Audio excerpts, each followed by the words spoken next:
So I wanted to take a few minutes with this video to talk about 3 interesting PlayStation 5 stories, and if you could hit that like button on the video, thank you to those that do it, and as always, it's very much appreciated. Now, the stories I wanted to dive into today includes this back and forth between Microsoft and Sony in regards to the new Activision deal, with Sony officially responding.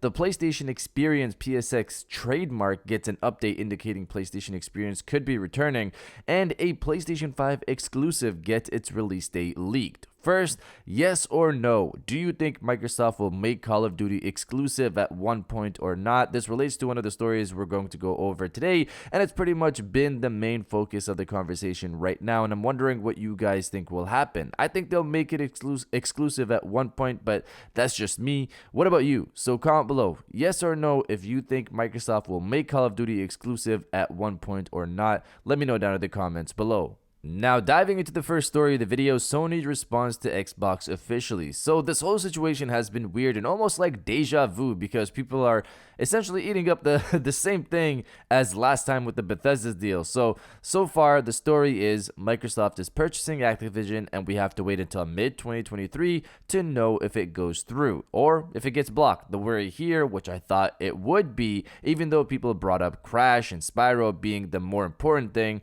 which are great franchises of course, but they are not Call of Duty. That's become the focus, Call of Duty, and whether it's going to be on PlayStation in the future or not. Microsoft pretty much is playing word games at this point, like they did with the Bethesda deal before it was approved. I said this in my last video, assume in the future Microsoft will make those games exclusive. Just assume that for now. Sony recently responded to the whole situation via a rep saying, "We expect that Microsoft will abide by contractual agreements and continue to ensure Activision games are multi-platform." So in terms of Sony and Activision, the big contract here is Call of Duty. In 2015, Sony set up a 5-year deal with Activision for Call of Duty that ended in 2020. We don't know what new contract Sony has now and how long that's supposed to last. That's the mystery here. I also get the logic of it. Would it make sense to not release Call of Duty on PlayStation? Of course, they'd lose a lot of money, but also Call of Duty is a major franchise and people have moved consoles for it,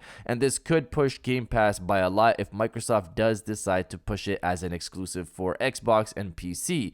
And this is where Phil Spencer comes in and says the following: "Had good calls this week with leaders at Sony. I confirmed our intent to honor all existing agreements upon acquisition of Activision Blizzard and our desire to keep Call of Duty on PlayStation. Sony is an important part of our industry and we value our relationship." So I said this on Twitter. Phil is a politician, honestly. He's playing word games, and so many people ate this up like the Bethesda situation never happened. If Call of Duty was going to stay on PlayStation, for sure, Phil would just be straight up and say, "Don't worry, Call of Duty is confirmed for PlayStation going forward. We don't want to do that to PlayStation fans in the community that's existed on Call of Duty over decades."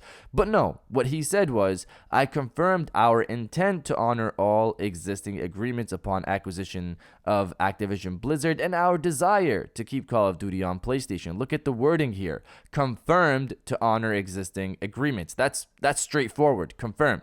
Then he says, "Our desire to keep Call of Duty on PlayStation." This pretty much sounds like put Game Pass on PlayStation and we'll keep Call of Duty on PlayStation going forward. Sony, of course, doesn't want to do that, and I personally don't think they should.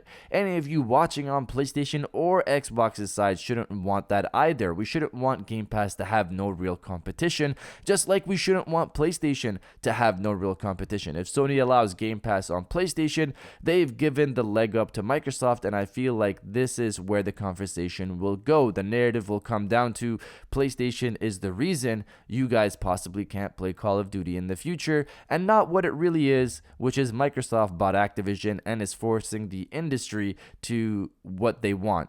We need competition. Sony's Spartacus service needs to be significant. I've said this on Twitter. Sony's back catalog is huge. If they produce proper backwards compatibility, including the PlayStation 3, which I know is a long shot and probably won't happen. That service will be intriguing for a lot of gamers. Again, if PlayStation 3 is also backwards compatible. Sony won't go day and day with major releases for now, but what they could do, in my opinion, is go beyond their reported demo service where you get to try the first 6 hours or so of a game by maybe giving people also with the highest tier a discount on all major first-party releases, 10 to 15% off or something in that region, guaranteed on all major first-party releases with tier 3 day one. That's just a thought, of course, not saying that's what will happen, but could make the subscription more enticing for people, along with the back catalog with PlayStation 1, PlayStation 2, PlayStation 3, PlayStation Portable, and of course PS4 and PS5 releases on the service. I've said this in the last video as well. With the Bethesda deal,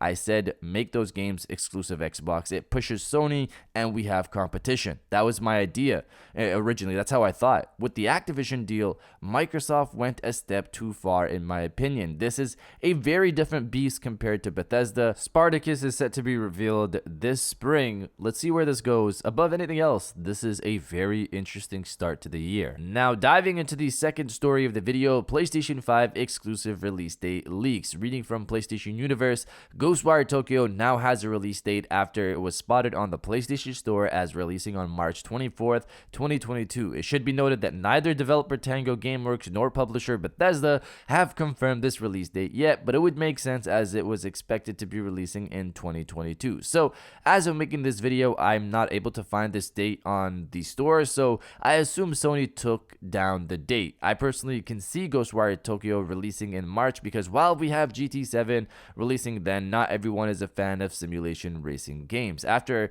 getting delayed last year, the game was then set to release in early 2022, which includes March as the last month of the quarter. Having Ghostwire Tokyo releasing then is a nice addition for PlayStation fans who want to have another game to play besides, of course, GT7. Having two notable releases in the same month for PlayStation is also not new. Look at February with Sifu and Horizon 2. There's also a rumored state of play next month, so this release date could very well be unveiled then or earlier by Bethesda themselves. But you guys let me know if you're going to get GT7 in March or not. Let me know down in the comments below. And now diving into the final story of the video, PlayStation Experience 2022. So we haven't had a PlayStation Experience event since 2018. These events usually happen in December of any given year and showcase what's coming to PlayStation in the future. They were big shows with solid reveals and exciting news. It's been more than 3 years since the last PlayStation Experience, and people have been wondering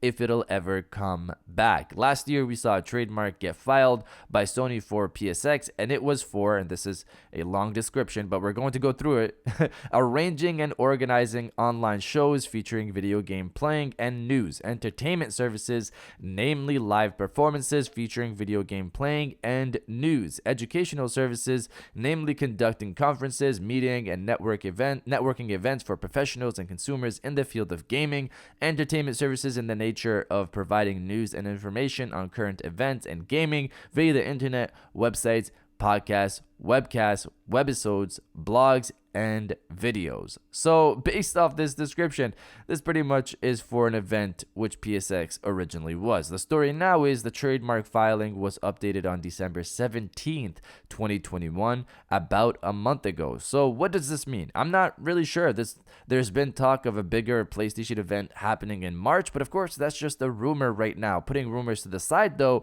Sony is clearly doing something with PSX, something PSX related, possibly sometime in the future. I would personally expect an event larger than a state of play sometime soon, though mainly because of PlayStation VR 2 and obviously the reported Spartacus subscription. I'm assuming those are two big things that Sony wants to showcase, but maybe Spartacus could be a blog post, but PSVR 2 definitely needs its own larger event. But you guys let me know if you think we'll get a PSX event sometime soon or not. Let me know down in the comments below. And if you guys did enjoy this video, please hit that like button, as it always helps, and subscribe if you're new. I got new videos every Monday, Wednesday, and Friday, and now I'll check you guys out on the next one. And welcome back to the after show. This is the part of the video where we have a little fun down in the comments below. If you're old, welcome back. If you're new, welcome. For today's thing, what I want you guys to do is the body, obliterate, destroy, and overall harass the comment section with "Bring on the big show." Obviously, this is in reference to the potential big showing from PlayStation beyond just the state of play, hopefully for PlayStation VR 2, Spartacus, and whatever else they got in store for this year especially. So if you're excited for that potential show, destroy the comment section with "Bring on the big show," and I'll definitely heart those comments like I always do because I appreciate everybody who stays to the end of my videos. And now I'll check you guys out on the next one.